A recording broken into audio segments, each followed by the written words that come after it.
Mr. Jef Johnson!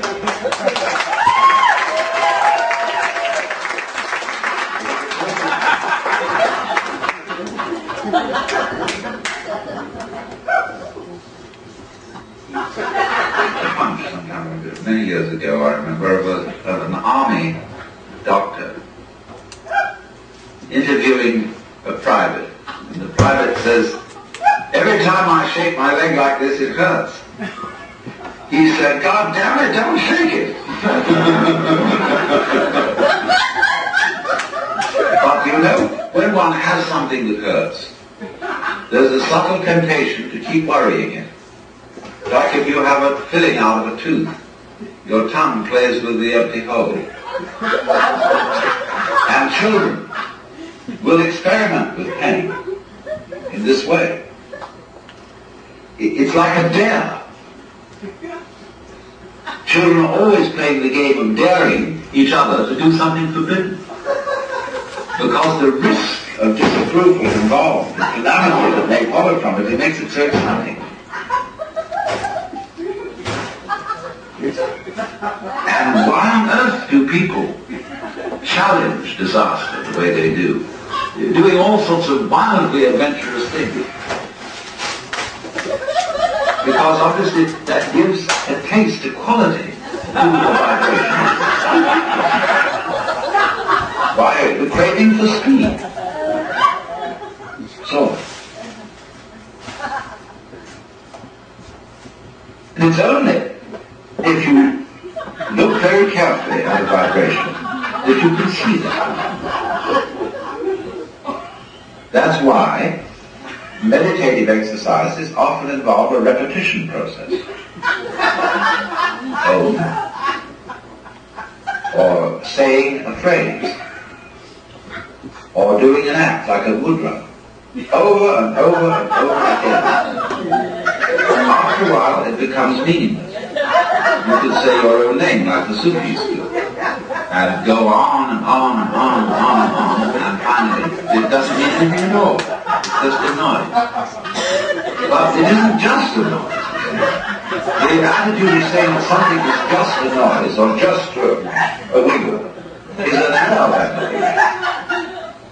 No wiggle to the child is just a wiggle.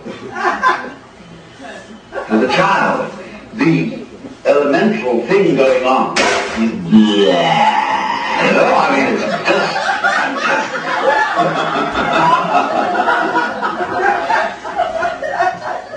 Now, do you see why this is what mystics call ineffable?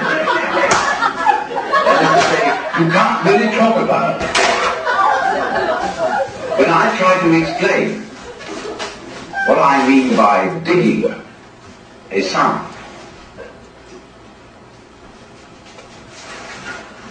I suddenly realize that I'm not really saying anything. And yet there are states of consciousness in which you can listen to sound and realize that that is the whole point of being alive. Just to go with this particular energy manifestation that is happening right at this moment. To be it. The whole world is the energy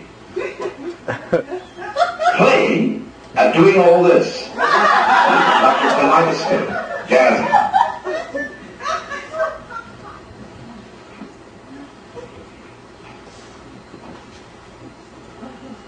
So if you watch that, and watch it that way, you will be accused, of course, by those who are guardians of the game. And please only wait in.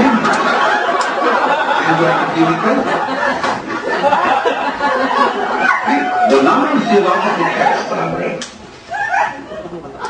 which express in one way or another this horror of everything becoming meaningless. Meaningless life. Tale told by an idiot, full of sound and furious, if they find nothing. Those people, you see, have not dared to look at it. Now there's another way of looking at it, of course. in states of acute depression. People see it all as meaningless, but not really meaningless. They see it all as explosive.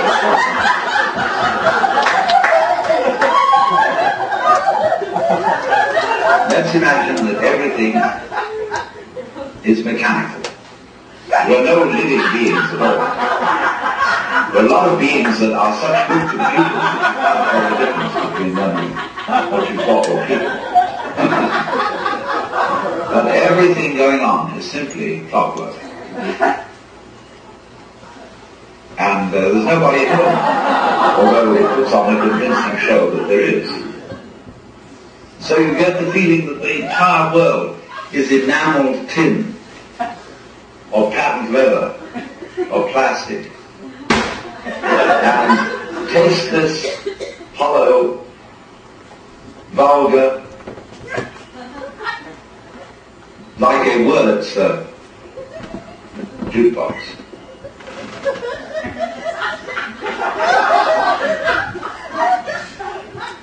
That's a very common feeling of people who get into acute depression. But you see, there is still here an evaluation.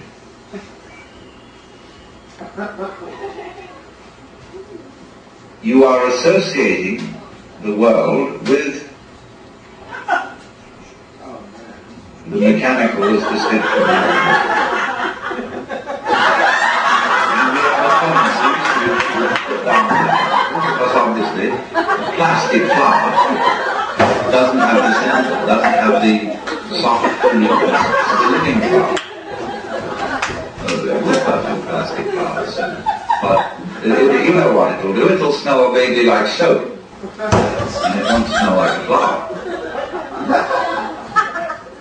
So it will be plastic smell. Now we know that, you see, and so we contrast it with the organic.